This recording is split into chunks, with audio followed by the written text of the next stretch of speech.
I've had a few people ask me the question about how you talk to your kids, how you speak to your kids when they're hurt, and I found this really interesting article, and it's an interview with a lady called Judith Acosta, who's an author of a book called Verbal First Aid.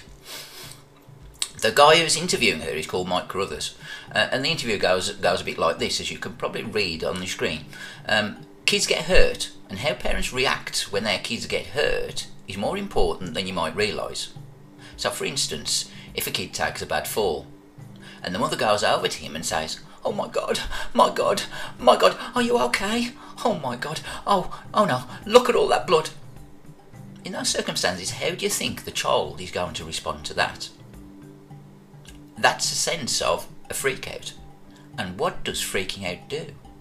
It activates the sympathetic nervous system, which begins to activate adrenaline, which begins to shoot out even more blood. So if the mother comes over to him quietly instead and says, "Oh honey, that was quite a fall you took there.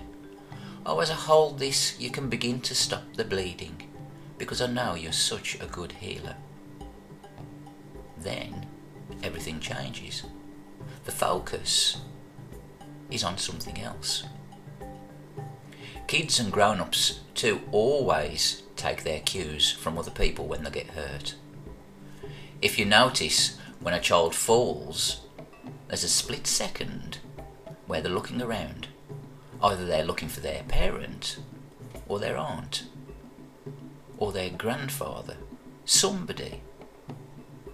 As soon as they see their face, then the response kicks in. So when you use this verbal first aid, phrases like "the worst is over," it can be very powerful. We generally say in verbal first aid, stay away from things that say everything's okay. Tell them instead, "I'm here. I see what happened." A parent's demeanour is what the child sees, and what the child reverberates with.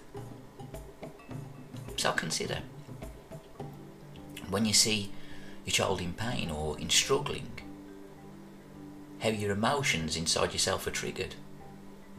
But being aware that your emotions and the words that come out of your mouth either agitate your child more or shift their attention to the thing getting better. Rather than dismissing it, "I'm here. I see what's happened." Now, Verbal First Aid looks like quite an interesting book, and I'd highly recommend for each one of us as parents to at least check it out. If you just search on Amazon, you can find out a bit more about the book, or there's a link below this video on this page where you can get a special discount to find out a bit more. So thanks again for tuning in, and thanks for listening. Please share your comments below on this page. Share this page with your friends.